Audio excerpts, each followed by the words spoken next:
Assalamualaikum warahmatullahi wabarakatuh. Perkenalkan, nama saya Anwar. NIM saya 2892050060. Saya dari Prodi Manajemen dengan mata kuliah Ekonomi Makro dengan dosen pengampu Bapak Supardi MM.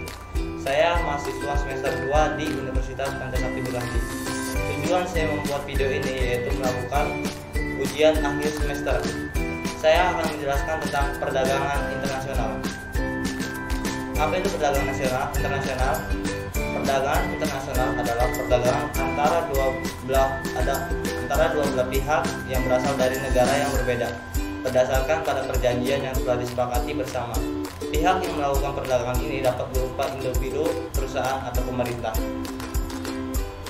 Teori perdagangan internasional dibagi menjadi dua bagian, yaitu teori keunggulan mutlak dan teori keunggulan komparatif. Teori keunggulan mutlak ini menyatakan bahwa perdagangan internasional akan memberikan keuntungan pada negara yang dapat memproduksi dengan harga yang lebih rendah dibandingkan dengan harga yang ditetapkan di negara lain. Teori keunggulan kooperatif, berdasarkan teori ini, meskipun suatu negara tidak memiliki keunggulan mutlak dalam memproduksi barang, negara tersebut dapat melakukan perdagangan internasional pada barang yang paling produktif dan efisien untuk memproduksi. Bentuk perdagangan internasional menjadi tiga bagian. Yang pertama, perdagangan bilateral, perdagangan regional, dan perdagangan multilateral. Perdagangan bilateral, perdagangan yang dilakukan antara dua negara. Perdagangan regional, perdagangan yang dilakukan oleh negara-negara yang berada pada lingkup kawasan tertentu, misalnya ASEAN dan negara Uni Eropa.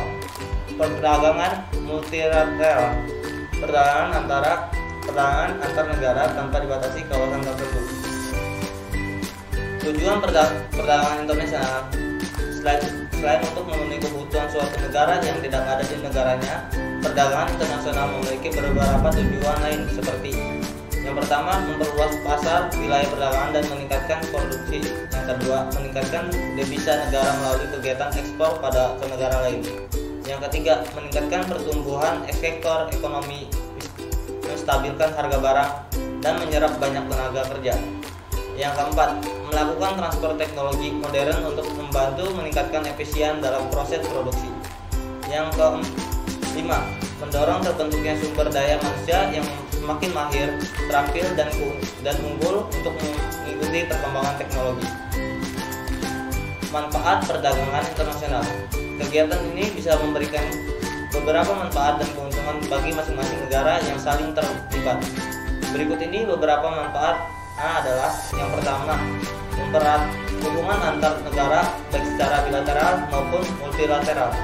Yang kedua, kemungkinan beberapa negara akan saling membantu seperti mempercepat proses pembangunan. Yang ketiga, investor asing dapat menginvestasikan modalnya ke beberapa proyek pemerintah maupun swasta di negara lain yang potensial dan strategis sehingga negara tersebut mendapatkan devisa. Yang keempat, meningkatkan kesejahteraan bagi suatu negara melalui pendapatan nasional. Yang kelima, mempermudah kehidupan masyarakat dalam memperoleh barang-barang yang tidak bisa diproduksi oleh negara sendiri. Yang keenam, dapat memperluas kesempatan kerja karena membantu dibukanya berbagai lapangan kerja. Yang ketujuh, mendapatkan keuntungan internal dan eksternal. Jenis-jenis perdagangan internasional. Yang pertama, ekspor adalah kegiatan menjual barang ke luar negeri. Contohnya ketika Indonesia melakukan ekspor pakaian ke Amerika Serikat. Yang kedua, impor. Impor adalah kegiatan memberi barang dari luar negeri. Impor ini memberi kebalikan dari ekspor. Artinya jika Amerika Serikat membeli pakaian dari Indonesia, dapat dikatakan bahwa Amerika Serikat melakukan impor pakaian. Yang ketiga, barter merupakan transaksi dengan saling menukarkan barang satu sama lain. Barter dilakukan dengan terlebih dahulu menentukan nilai suatu barang untuk kemudian dibayar kembali dengan barang yang memiliki nilai yang sesuai dan disepakati. Yang keempat, konsinyasi. Gambaran konsinyasi itu seperti ibu-ibu menitipkan kue untuk dijual di warung, atau dalam skala lain, brand yang menitipkan bajunya untuk dijual di distro. Nah, transaksi dengan sistem menitipkan barang disebut dengan konsinyasi. Dalam lingkup internasional, barang-barang yang mau dijual atau dititipkan di pasar internasional dulu menunggu adanya pembeli. Penjualnya dapat dilakukan melalui pasar bebas atau bursa dagang dengan cara dilelang. 5. Pakadai deal.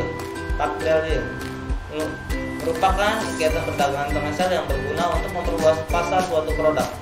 Sistem ini dilakukan dengan cara membuat perjanjian dagang, trade agreement, dengan suatu negara. Isi perjanjian tersebut berupa ketetapan jumlah barang yang akan diekspor ke negara lain atau diimpor ke negara tertentu. Yang keenam, border crossing. Border crossing adalah perdagangan yang terjadi di negara-negara yang saling berbatasan dan berdasarkan perjanjian tertentu. Tujuan perdagangan ini adalah untuk memudahkan penduduk yang berada di negara perbatasan agar lebih mudah dalam berbelanja. Sea border crossing.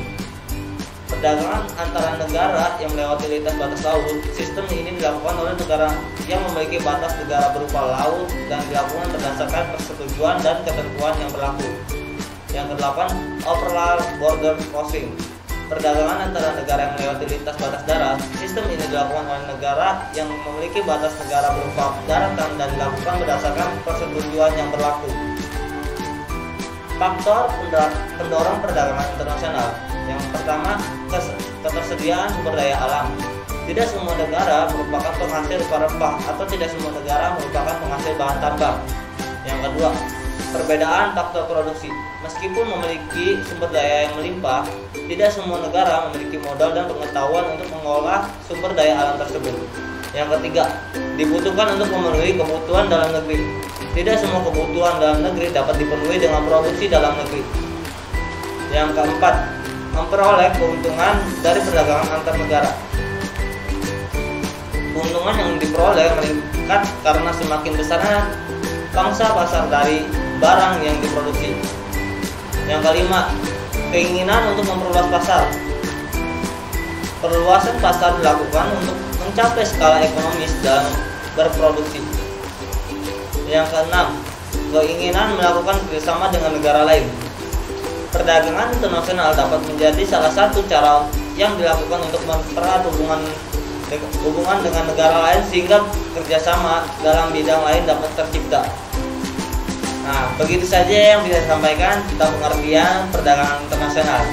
Sekian dan terima kasih. Wassalamualaikum warahmatullahi wabarakatuh.